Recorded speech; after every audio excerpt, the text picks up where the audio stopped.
सुहाग रात पर सीईओ ने अपनी नई दुल्हन से कहा कि वह उन्हें एक तोहफा दे। यह सुनकर लड़की घबरा गई। उसने अभी पढ़ाई पूरी की थी, इसलिए उसके पास कोई कीमती चीज नहीं थी। आखिरकार उसने अपने हाथों से डिजाइन किया हुआ एक नेकलेस उन्हें दे दिया। हैरानी की बात यह थी कि सीईओ को वह नेकलेस पसंद आया और उन्होंने लड़की से खुद अपने गले में पहनाने को कहा। लड़की यह देखकर चौंक गई कि इतना ठंडे स्वभाव का सीईओ महिलाओं का नेकलेस पहन रहा था। वहीं सीईओ भी वह तोहफा पाकर बेहद खुश था। उस रात उसने लड़की के साथ कुछ भी नहीं किया। उसने सिर्फ लाइट बंद करने और सो जाने को कहा। पिछले 6 महीनों में यह लड़की की सबसे सुकून भरी रात थी। असल में लड़की को एक अमीर परिवार ने बचपन से ही चाइल्ड ब्राइड की तरह पाला था। एक दिन उसका छोटा भाई किसी की जान बचाते हुए इमारत से गिर गया और उसकी जान बचाने के लिए तुरंत ऑपरेशन के पैसों की जरूरत थी। मजबूर होकर लड़की अमीर परिवार के बड़े बेटे के पास पैसे उधार मांगने गई, लेकिन जिस व्यक्ति को वह अपना बड़ा भाई मानती थी वह शुरू से ही उसे और उसके भाई को नीची नजर से देखता था। उसने साफ मना कर दिया कि वह एक पैसा भी नहीं देगा। इतना ही नहीं, उसने लड़की की बेइज्जती की और उसे घर से बाहर निकलवा दिया। जब लड़की पूरी तरह टूट चुकी थी तभी सीईओ उसकी मदद के लिए आगे आया। अपने भाई का इलाज कराने के बदले लड़की ने 6 महीनों तक सीईओ के साथ एक गुप्त रिश्ता बनाए रखा। सीईओ ने उसके भाई के इलाज के लिए सबसे बेहतरीन डॉक्टर और मेडिकल सुविधाएं उपलब्ध कराई, लेकिन आखिरकार उसका भाई दुनिया छोड़ गया। लड़की को लगा कि अब उनका रिश्ता यहीं खत्म हो जाएगा, लेकिन उसकी उम्मीद के विपरीत सीईओ ने अचानक उसे शादी के लिए प्रपोज कर दिया।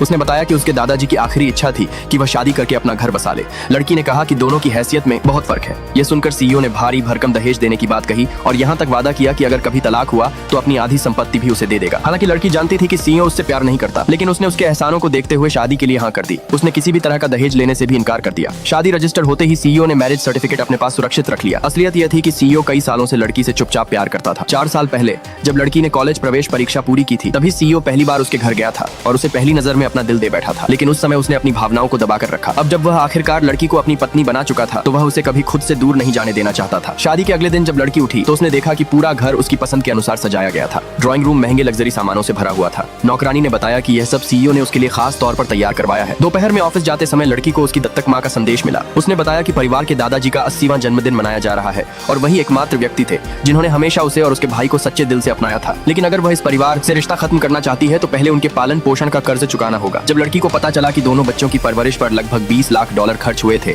तो उसने सीईओ से $30 लाख मांगने का फैसला किया, लेकिन जब उसने पैसे मांगे तो उसे मना कर दिया गया। लड़की को इसमें कोई हैरानी नहीं हुई। तभी अचानक सीईओ उसके सामने आ गया। उसने कहा, हम अब कानूनी रूप से पति पत्नी हैं। मेरा पैसा तुम्हारा ही पैसा है, तुम्हें मुझसे उधार मांगने की कोई जरूरत नहीं है। सीईओ की यह बात सुनकर पहली बार लड़की के दिल में उसके लिए प्यार की भावना जाग उठी। इसी बीच माहौल बदल गया। अमीर परिवार का चचेरा भाई वहाँ आ पहुंचा और सीईओ में दिलचस्पी दिखाने लगा। उसी समय लड़की का बड़ा भाई भी आ गया और उससे सवाल करने लगा कि वह कहाँ थी। उसने जबरदस्ती उसे अपने साथ घर चलने को कहा। तभी सीईओ लड़की की रक्षा के लिए आगे आ गया। बहस के दौरान बड़े भाई की नजर सीईओ के गले में पड़े उस नेकलेस पर गई। जब उसने पूछा तो सीईओ ने मुस्कुराकर कहा, यह मेरी गर्लफ्रेंड का दिया हुआ तोहफा है। यह सुनते ही बड़े भाई को याद आ गया कि बिल्कुल ऐसा ही नेकलेस वह पहले लड़की के गले में देख चुका था।